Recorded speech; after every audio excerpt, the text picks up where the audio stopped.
Bonjour à toutes et à tous. Alors Pasqua, il est décédé. Ah, ça pleurniche, hein. Il y a les gaullistes qui pleurnichent. Pasqua, il est parti. Bon, et bah, déjà, il est parti avec les secrets. Donc, il y en a, ils pleurnichent, mais là, ils commencent à, voilà, à dormir sur leurs deux oreilles. Ils disent, c'est bon, il est parti, on est tranquille. On est tranquille. Mais il y en a qui le pleurnichent, qui sont déjà en train de récupérer son cadavre. Pasqua, le gaulliste, celui qui, paraît-il, qui aimait la France, etc., etc. Tu m'étonnes, il la dépouille. Alors, moi, j'en connais pas beaucoup qui dépouillent la France et qui ne l'aiment pas, hein. C'est le minimum quand même, hein. Quand tu dépouilles la France, avec toutes les escroqueries qu'il a faites, Pasqua c'est le taulier. Alors, ça, je vous le dis, c'est pas un scoop, hein. Mais il y en a que je sais qui sont pas au courant. C'est le trompas du trafic du shit entre le Maroc et la France. C'est-à-dire qu'il vient en plus polluer nos banlieues et les mecs te disent, oui, il aime la France. Il aime la dépouiller, oui. Mais bon, ça reste son truc, moi. Je veux pas qu'il porte plainte. Non, même s'il est décédé, on ne sait jamais. Que des escrocs, les mecs. Ah, moi, j'en ai rien à faire. Je veux dire, franchement, s'il peut décéder dans son décès, c'est-à-dire décéder là où il est, une seconde fois, je n'y vois pas d'inconvénient. Voilà. C'est juste pour vous dire que, franchement, cette chiennerie, c'est le monde politique, hein, c'est comme le showbiz, hein. L'amitié, l'amour, la fraternité, tout ça, ça n'existe pas. C'est-à-dire que même ton cadavre, il le mange. Et le gaulliste, le gaulliste, le gaulliste, ouais. L'escroc, oui, surtout. C'était un bel escroc, parce que vous vouliez ou non. Non, parce que le Gaulois, il aime bien quand tu lui dis la France éternelle, le gaullisme et tout, il est content. C'est tout ce qui lui reste, en fait. Ça et le cochon, et le pinard. Alors, tu peux lui dire, oui, ce mec, il a dépouillé la France, quand même. Puis il travaillait avec les mafieux, tout ça, il a fait des choses. Non, il a fait du mal à la France, quand même. Il me dit, oui, mais c'est un gaulliste.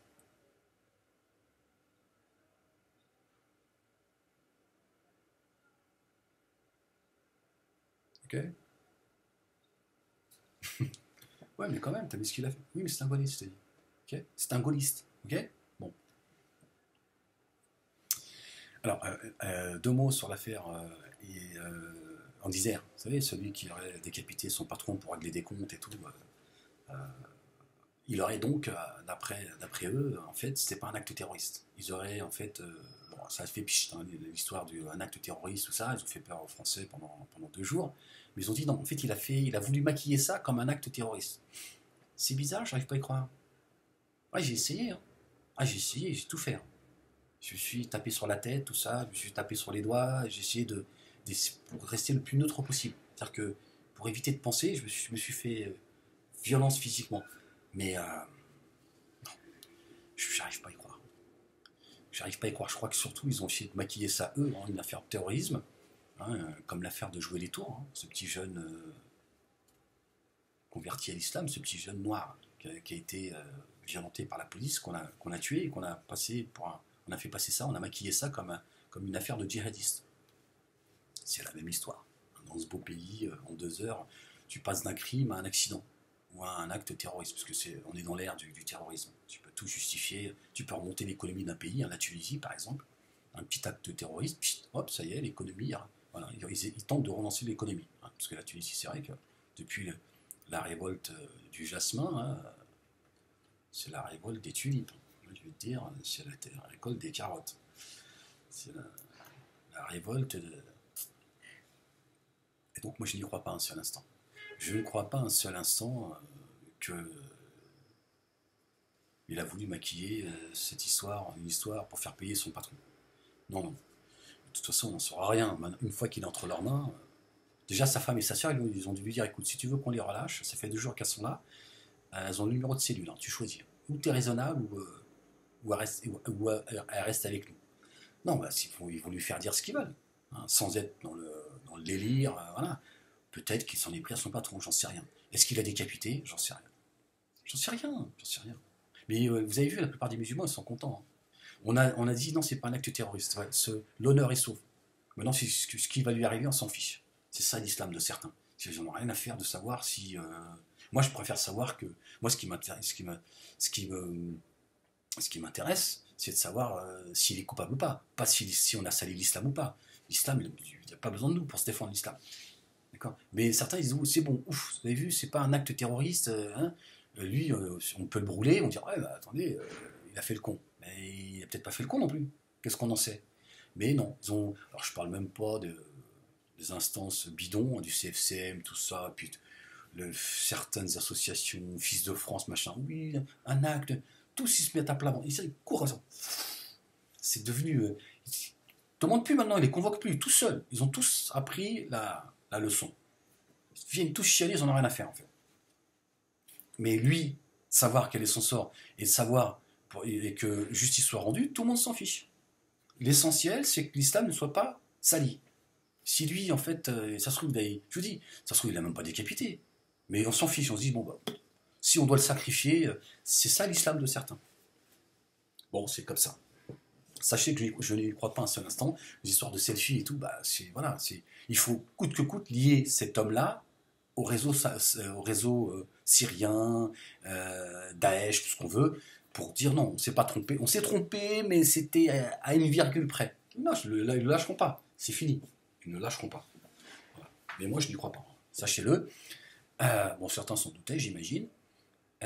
Alors, je voudrais parler Latifa Ibn Ziaten. Vous savez, cette dame qui a perdu son fils sous les balles, Mohamed Merah, qui a été reçu par Najat Vallaud-Belkacem. Najat Vallaud-Belkacem qui a reçu Jakubovic, hein, de la LICRA, pour combattre, comment dire, pour le combat contre le racisme et l'antisémitisme. Parce qu'il y a deux racismes différents. Ah, bah le racisme contre les juifs, c'est pas pareil. Hein. C'est comme ça. Bah, il faut que tu apprennes à vivre avec. C'est comme le terrorisme. Il faut que tu apprennes à vivre avec ça. C'est pas la même chose. Ils ont lâché 100 millions d'euros. De quoi nourrir. Et là, maintenant, elle a reçu le symbole de l'islam laïque, tolérant, démocratique, républicain, laïciste, etc. etc. Latifa Ibn Ziaten qui vient prêcher la bonne parole dans les écoles de la République, à nos enfants. Alors certains m'ont dit, ouais, mais c'est un sujet sensible, parce que j'en ai parlé avec mon entourage depuis quelques mois, ils m'ont dit, ouais, mais les gens ne vont pas comprendre ce que tu dis. Je comprends ce que tu dis toi, mais là, les gens vont dire, ouais, elle a perdu son fils et tout, et toi t'es là, tu lui craches dessus. Non, je lui crache pas dessus, absolument pas. Je dis juste qu'elle cesse de se foutre de la gueule du monde, c'est tout. Qu'elle ne se serve pas de la mort de son fils pour exister aujourd'hui. Qu'au début, elle en souffrait et que ça lui a permis de se relever, pourquoi pas. Mais elle n'est pas la seule à souffrir au monde. Il faut arrêter, à un moment donné, votre sensiblerie. Il faut arrêter de nous prendre pour des cons, d'accord? Et de me dire que j'exagère, etc., etc., d'accord? S'il y a bien quelqu'un qui exagère, c'est elle, d'accord? Venir cracher à la figure des parents de ses élèves, c'est voilà ce qui est exagéré, qui est disproportionné par rapport à ce qu'elle vit, elle. Et je pèse mes mots, d'accord? Parce qu'elle sert à quoi, cette chalgoumette, en fait? Elle sert à justifier qu'il existe dans ce pays, dans les écoles de la République, des terroristes potentiels.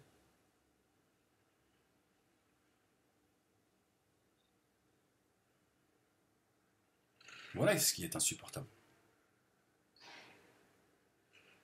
Et le PS en fait un symbole. Donc à travers elle, ils disent aux Français, aux Gaulois, ouais, attention, hein, il y a un terrorisme potentiel dans notre République. Hein. L'ennemi, il est là, il est à l'intérieur. Mais attendez, on est là, on veille au grain et on met tout en œuvre pour désamorcer ces petites bombinettes et avec le courage de cette mère qui a perdu son fils, hein, elle va prêcher la bonne parole dans les écoles de la République. C'est insupportable.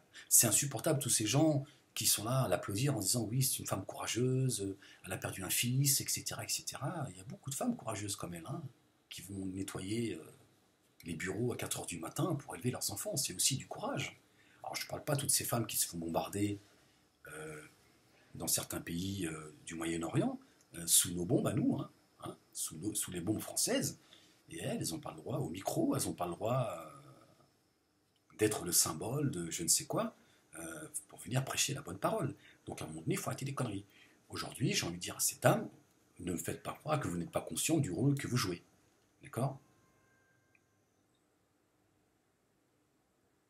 Que vous vous sentiez épanoui aujourd'hui parce que votre vie a changé du tout au tout, pourquoi pas? Permettez-nous de ne pas être content du rôle que vous jouez. Celui de montrer, de stigmatiser une partie de la population française à travers un blabla. Ça, c'est le PS, ça. Je suis bien content d'avoir écrit, d'avoir parlé du PS, parce que quelque part, mon livre, il s'adresse notamment au PS. Hein, hein, cette escroquerie. Hein. Sans croire que vous venez apporter un bien à cette communauté maghrébine, hein, noire et arabe, pour faire court, qu'en réalité, vous stigmatisez. D'accord? Je comprends que vous êtes sous les caméras, sous la lumière, et que votre réseau ne fait que grandir, et que... On m'a donné votre numéro de téléphone, madame. Hein, parce que certainement, il y a des gens qui vont vous envoyer cette vidéo. Hein, on m'a demandé de me rapprocher de vous, il y a à peu près un peu moins d'un an. En disant, ceux qui vous ont mis là, c'est ceux qui m'ont dit, oui, ça serait bien que tu te rapproches de cette dame, elle est très courageuse et tout, travaille pour la paix, etc. etc. Je dis, ouais, ouais. Alors j'ai votre numéro de téléphone, mais je ne vous ai jamais appelé. Et je ne vous appellerai pas. Et on s'est croisés d'ailleurs. Vous m'avez regardé, je pense que vous avez...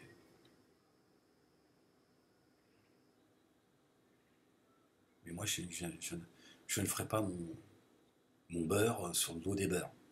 D'accord? Non, vous êtes insupportable, madame. Je vous le dis comme je le pense. Hein. Je vous le dis comme je pense. Hein. Vous êtes insupportable. Il y en a marre des gens comme vous. Hein. C'est pas parce que vous avez souffert, que vous souffrez, que ça vous donne tous les droits. D'accord?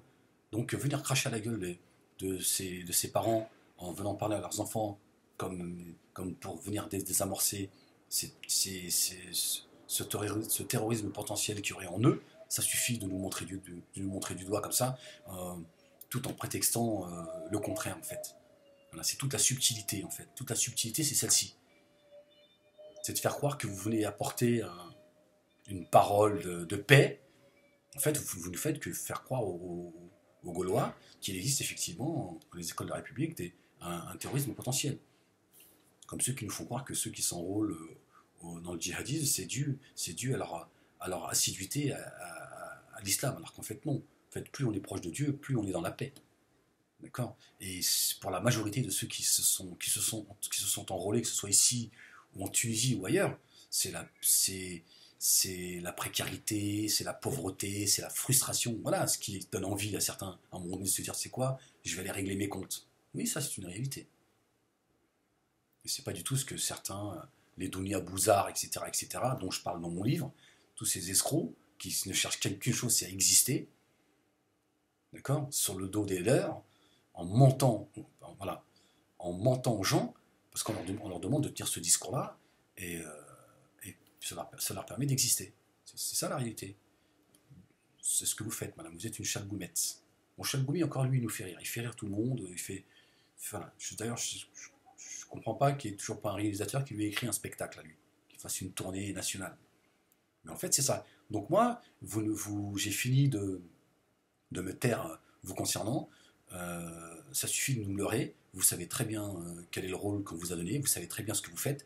Et vous servez de la mort de votre fils pour continuer à exister et stigmatiser la communauté arabo-musulmane de France de manière, et je vais vous le dire clairement, de manière crapuleuse. D'accord? Vous savez très bien que ce que vous faites est un mensonge. Vous le savez pertinemment, madame. Vous savez très bien que vous êtes en train de leurrer les gens et que vous êtes rentré dans ce rôle-là parce qu'il vous a ouvert des portes. D'accord? Et ça vous a permis de changer votre vie, rien d'autre. D'accord? Vous ne croyez pas en votre combat. D'accord? Puisque vous venez de cette communauté et vous savez très bien la réalité de cette communauté. Vous la savez.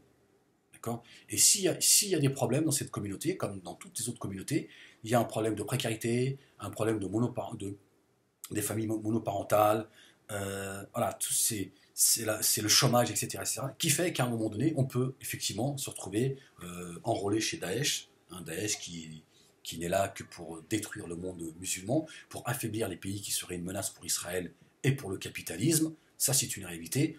D'ailleurs, Daesh, je vous le dis, en une semaine, le jour où ils vont devenir un vrai danger, où le boulot sera fini, vous allez voir, une semaine, ça va être réglé. Ils vont dire oui, mais ça y est, on a fini par se mettre d'accord, parce qu'avant, il y avait un problème entre... On s'est mis tous d'accord, là. Donc oui, effectivement, le danger du terrorisme, il est dû d'abord et avant tout à la situation de précarité que certains vivent. Et voilà ce qui pousse à la radicalisation, et qui peut même pousser à la radicalisation, j'ai envie de dire, spirituelle, d'avoir une lecture radicale des textes, machin. C'est aussi, pour certains, la frustration. Et certainement pas d'être assidu, comme veut bien nous le faire croire Dounia Bouzar et d'autres pseudo-spécialistes de l'islam, etc., etc. Nous voulons faire croire aux Gaulois, pardon, que plus on est proche de Dieu, plus on est assidu dans sa spiritualité, plus on est un terroriste potentiel. C'est un mensonge, c'est une escroquerie. Comme aujourd'hui, le combat contre le salafisme, c'est un peu le combat contre Daesh. Au nom du combat contre le salafisme, en réalité, on va restreindre encore un peu plus la liberté des musulmans de pouvoir vivre leur culte, hein, comme aujourd'hui, au nom du combat contre le terrorisme, on restreint les libertés individuelles de chacun.